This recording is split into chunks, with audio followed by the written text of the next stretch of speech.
नमस्कार। बिज तक पर बिज अड्डा में आपका स्वागत है। ट्रिलियन तो आप जानते ही होंगे, वही 12 जीरो वाला। $5 ट्रिलियन की इकोनॉमी बनना है भारत को 2025 तक। वो तो खैर अभी वर्क इन प्रोग्रेस है, ऐसा मान लीजिए। लेकिन आज भारत सरकार को करीब करीब 1 ट्रिलियन रुपए मिलने का इंतजाम हो गया, और वो भी कहाँ से? अपने खजांची यानी रिजर्व बैंक ऑफ इंडिया से।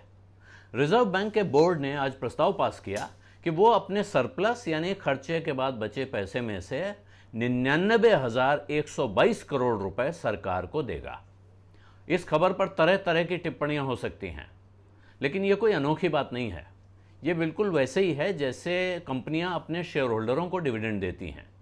रिजर्व बैंक की इकलौती शेयर होल्डर भारत सरकार है, तो उसका सारा डिविडेंड यानी लाभांश उसी को मिलता है। इसको ये लोग सरप्लस कहते हैं, वहाँ डिविडेंड का प्रचलन नहीं है, डिविडेंड की प्रथा नहीं है।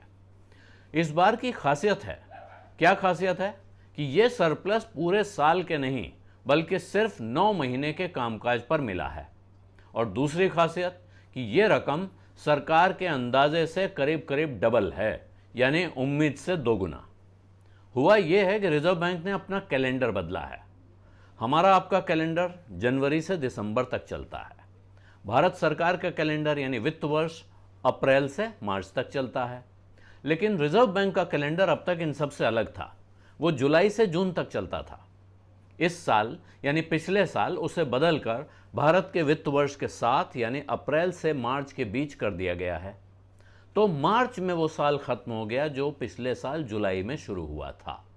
लेकिन साल में 3 महीने की इस कटौती के बावजूद कमाई अच्छी खासी हो गई। भारत सरकार को उम्मीद थी कि 9 महीनों वाले इस साल में उसे आरबीआई से 50,000 करोड़ रुपए मिल पाएंगे। इस साल के बजट में यही रकम लिखी भी गई थी।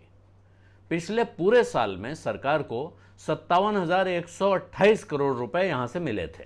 इस हिसाब से अनुमान लगाया गया होगा। कारोबार भी आपको पता ही है कैसा चल रहा है। लेकिन रिजर्व बैंक के बोर्ड ने जब अपने 9 महीने के कामकाज का हिसाब जोड़ा तो जो रकम निकली वो बड़ी थी, और पूरे 99,122 करोड़ रुपए का भुगतान केंद्र सरकार को करने की मंजूरी आरबीआई के बोर्ड ने दे दी है। जाहिर है, जहां चारों ओर से बुरी खबरें आ रही हैं, ये एक खुशखबरी है, खासकर सरकार के लिए जो वैसे भी इस वक्त कमाई बढ़ाने के रास्ते तलाश रही थी। लेकिन क्या ये रिजर्व बैंक के लिए बुरी खबर है? तो ये समझ लें कि ये रिवायत जैसी ही है, एक तरह की परंपरा है कि रिजर्व बैंक अपने सारे खर्चों का हिसाब जोड़ने के बाद और डूब सकने वाले कर्जों यानी जो कर्ज उसने दे रखे हैं जिसमें उसे आशंका है कि शायद डूब जाएं या एनपीए मान लीजिए, उनके लिए कुछ गुंजाइश छोड़कर यानी प्रोविजनिंग करने के बाद जो भी रकम बचती है वो सारी रकम सरकार को ट्रांसफ़र कर देता है। पहले पुराने वक्त में ऐसा होता था कि बैंक इसमें से अच्छी खासी रकम अपने रिजर्व फंड में भी डालता था, और सरकार को जो कुल रकम बचती थी उसमें से 53% के आसपास हिस्सा मिलता था। लेकिन 2013 में मालेगाम कमेटी ने सिफारिश की। वाई.एच. मालेगाम साहब रिजर्व बैंक के डिप्टी गवर्नर थे और वो एक टेक्निकल कमेटी को हेड कर रहे थे। उस कमेटी ने सारा हिसाब किताब जोड़ा बैंक की माली हालत का, और उन्होंने सिफारिश की कि सरकार को ज़्यादा बड़ी रकम ट्रांसफ़र की जा सकती है। जिस तरह के रिजर्व हैं रिजर्व बैंक ऑफ इंडिया के पास, उससे बहुत ज़्यादा उनको बढ़ाने की ज़रूरत नहीं है। उसके बाद से ही यह हिस्सा 53% से बढ़कर 99.99 यानी 99.99% हो चुका है। इस साल यानी इन 9 महीनों के लिए सरकार को जो रकम दी जा रही है वो अब तक के इतिहास में सिर्फ एक साल को छोड़कर सबसे बड़ी रकम है।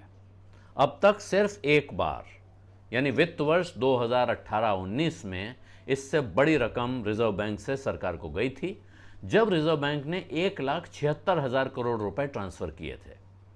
लेकिन उसमें उस साल की कमाई के अलावा रिजर्व से निकाली गई एक बड़ी रकम भी शामिल थी। तो सरकार के लिए ये करीब करीब छप्पर फाड़ के आई हुई रकम है, और उम्मीद की जानी चाहिए कि सरकार महामारी और आर्थिक संकट से निपटने के लिए, लोगों को राहत देने के लिए इस रकम का कुछ सदुपयोग करके ज़रूर दिखाएगी। बिज अड्डा में आज इतना ही। इसी के साथ इजाज़त दीजिए। धन्यवाद। नमस्कार।